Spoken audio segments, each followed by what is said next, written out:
The U.S. Open begins on Monday at Flushing Meadows, and we welcome in a very special guest to talk tennis today. She's a former #1 player in the world with 12 Grand Slam singles titles under her belt. She's a legend and icon in the world of sports, and here she is, Miss Billie Jean King. Welcome to DNL. Hi, Michelle. So hello, good to see you. Andy, Mark Anthony. How are you? I think I learned that pretty well, but I watch you guys too. I cheated a little, you know. It's such an honor to have you, and it's a big Thank you for couple having of weeks.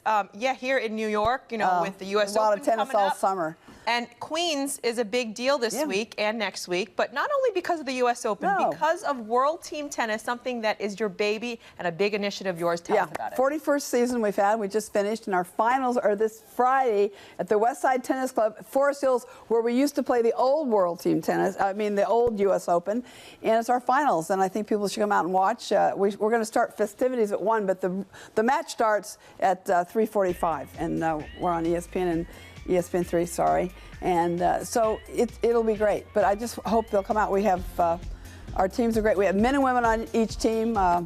We have equal on everything. Prize money, everything. It's all equal. There you see the court. We have colored court. There's Gibbs, the most valuable player this year. And you just get to see all these great champions. Shelby Rogers, who just had a great French this year. She upset 2 or 3 players. One of them, Kedova, the 2-time Wimbledon champion. So, we're really lucky. We got the great. 3 out of our 5 sets are doubles. We do singles, men's and women's singles, men's and women's doubles mixed. Every game counts. It is so tense. The reason I live in New York is because I played for the New York teams. New York Sets, New York Apples. We won championships, and that's the reason I live in New York, and also Virginia Wade, who was U.S. Open champion in '68 and played also for both teams in New York.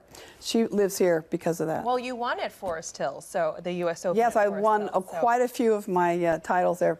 I think out of 13, I won 11 there. And then we went to where they play now in '78, when the move made to where we play now, National Tennis Center, which is right close to Citi Field. So absolutely. Well, you know so much about women's tennis, obviously playing. Now, you mentioned men's and women's. I fought. You know, everyone puts women. We only have half the market when people talk about us.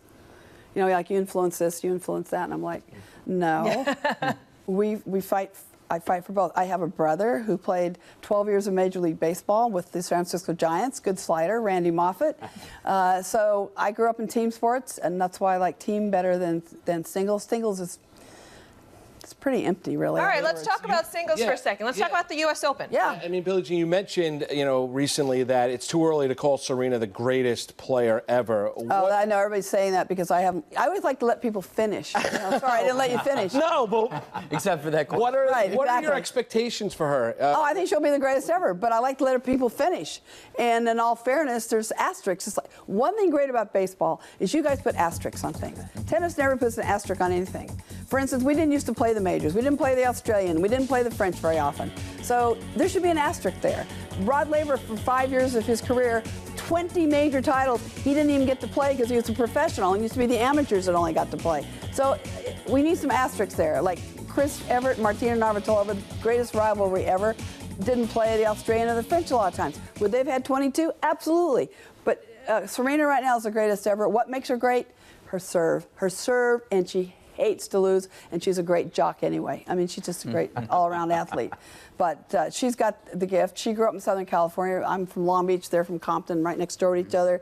I met them at a team tennis clinic. That's where I met them. We do clinics all over the country, and that's where I met them when they were 10 and 11 years old. Wow. And that's why I've had this relationship with them since that age. And it's just amazing. They're amazing athletes, both Venus and Serena, but they're great kids too. They're great. So obviously, kids, they're not kids anymore. Sort of paving the way for them. You obviously did a lot yourself to raise awareness in women's sports and to bring some equality and maybe the coverage in the way that women's sports is perceived relative to men's sports. Where do you think that is now?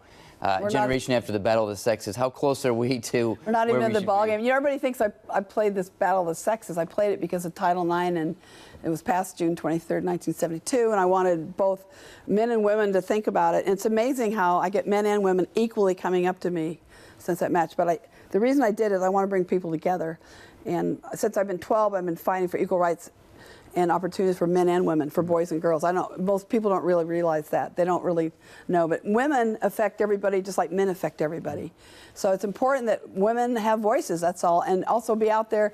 We want to play too. We want to play. I mean, I grew up playing baseball, softball, basketball. We want to have the same opportunities, the same dreams that the boys have.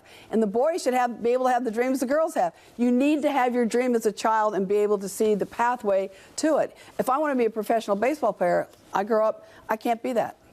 So if you can see it, you can be it. That's why I think it's really important to have these opportunities. That's the inspiration. If you grow up, you know, anywhere in New York and you love the Mets, you watch those players, they inspire you. When I was younger, you know, Tom Seaver was a big deal. And so people get inspired. The real sheroes and heroes are local, though. If you look at your baseball coaches or the tennis coaches or what, it's the people who helped you when you were little, you know, your parents or somebody that, or your teacher at school. And I think people forget that. You know, it's really important. And I know in team tennis, we go out to schools all the time and try to help and get tennis. We've given over 350,000 you know, starter rackets. We really want kids to take it up. That's wonderful. It's a lifetime sport.